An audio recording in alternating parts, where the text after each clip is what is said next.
So here's some MMA opinions that everyone should agree with.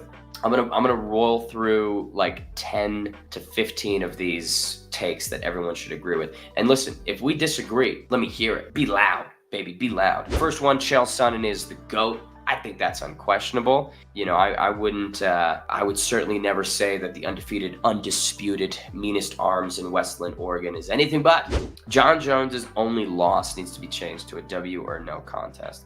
I wouldn't mind it being a no contest. I think that when you look at that Hamill fight, it's like 2.5 minutes of elbows. He's just tearing him apart. The fight could have been stopped, right? So I wouldn't mind if it's no contest and you just give Johnny Bones that undefeated record. Ilya would have killed Paddy. That's like the coldest take of all time. That's an Arctic take. That's in the Ice Age franchise type of take. Ilya would have taken Paddy Pimblett's chin, removed it surgically, and placed it on his mantle. That's what would have happened. Ilya Topuria would have eliminated Paddy Pimblett from existence. He would have punched him directly into the quantum realm, in my opinion. Bro, Paddy and Kang would be hanging out, and Ilya Topuria would be continuing his fucking domination of the UFC's divisions. Silva versus GSP is the super fight we always thought we would get. Now, again, this is an interesting one because it's a little bit before my time with GSP and Anderson Silva's competitive careers. So I don't know. I mean, if that was the super fight, it kind of seems like it, right? With GSP winning that middleweight belt at one point in time over Bisping and being the welterweight GOAT in a lot of people's minds, and you know, again, GOAT overall. Is that a fight that was close to materializing, or were they in conversations? I don't know. This one's got 1,000 likes from Cody Balance. Khabib is not on the GOAT list. I mean, well, when you say GOAT list, like, are we talking about top 5 greatest of all time, top 10 greatest of all time? Like, I don't know if I'd put him in the top 5, but I'd certainly put him like 6 or 7. You know what I mean? And no, I'm not going to give my top 5 right now, but not on the GOAT list. Period. I think belongs on the GOAT list. It's so hard to go 29-0 in this sport, and even though you could say, oh, he padded his record for the first 13 or 14 fights, that's all well and good, but like, everyone gets clipped. Look at Islam Makhachev and Adriano Moraes a couple years back. Look at Yaroslav Amosov and Jason Jackson. 27-0, boom, all comes crashing down. It's so hard to remain undefeated, and he was fighting at the tail end of the career, top 15 guys. I mean, guys that were best in the world. Oh, here we go. Yep, this is a take that I think we can all agree with. From Silk, they were wrong for suspending Nick Diaz for 5 years over marijuana. That's got 1,300 likes. I wholeheartedly agree. I mean, it's stupid. And again, it was kind of a different time. It was a decade and change ago.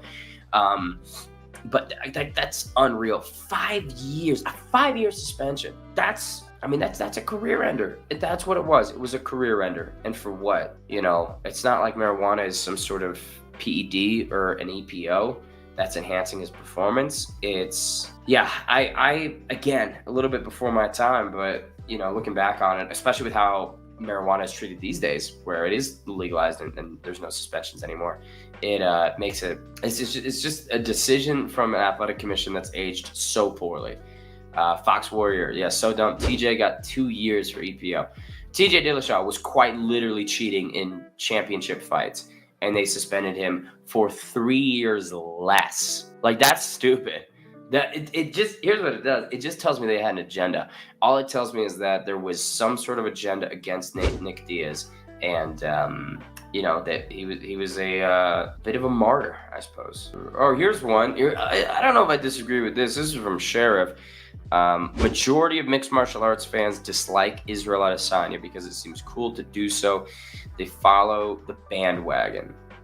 I don't know if I can say that this is a universally agreed upon take. Like, Adesanya brings, in my opinion, he brings a lot of dumb shit to himself. He's said some weird things, in press conferences and build up to fights. The dog stuff just weird, man. Yeah, dog stuff is just a bit interesting. And I think that, he's painted himself into a corner at times. I'm trying to think exactly what it was, but like some kid was telling some person like not to hold a grudge or something, but then he was styling on Alex Pereira's kid and like he pointed at him and then fell over as Pereira's son was crying.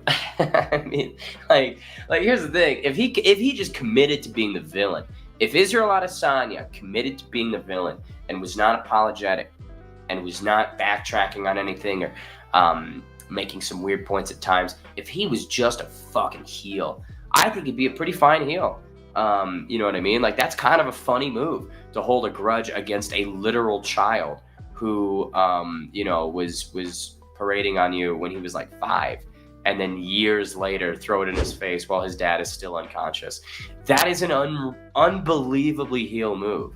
The problem is Adesanya immediately destroys that level of I don't even know what fucking word I'm trying to say, but he'll just open his mouth and then you're like, God damn it. I think that's a good way of putting it. He's an awkward nerd with a platform, and again, like, more power to him. I've met him. He's a nice guy, and I've got friends that have hung out with him and have been like, yeah, he's chill. So I'm sure he's great, but in some scenarios, and unfortunately the court of public opinion is what is the biggest thing, he's had some weird moments. And yeah, I just can't get over that dog stuff. That stuff is weird. From Caleb, Demetrius Johnson is higher on the GOAT list than Khabib. I would say unquestionably.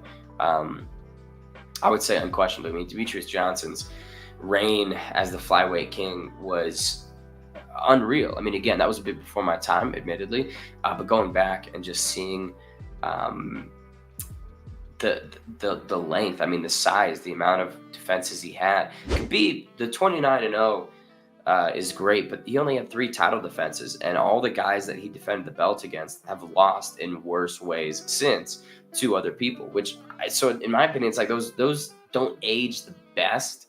And you know, same could be said for DJ, right? Some of DJ's wins haven't aged all that well either. That's just the nature of the game, but at least he's got like 11, 12 defenses. Khabib's only got 3. And again, I get why you hung him up, and I support that decision.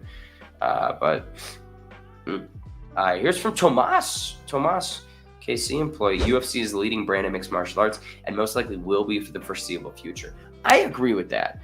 You know, I have a pretty well documented love of PFL, and they've always shown me an incredible amount of love, and I think that they're a great promotion. I think that they're making some cool moves and kind of reinventing how a calendar year of mixed martial arts can be with the season format, the league. So I'm curious to see what they do in 2024. But thank you again for tuning in. It is what it is. Again, thanks for tuning in. I appreciate it. I'll see you guys in the next one.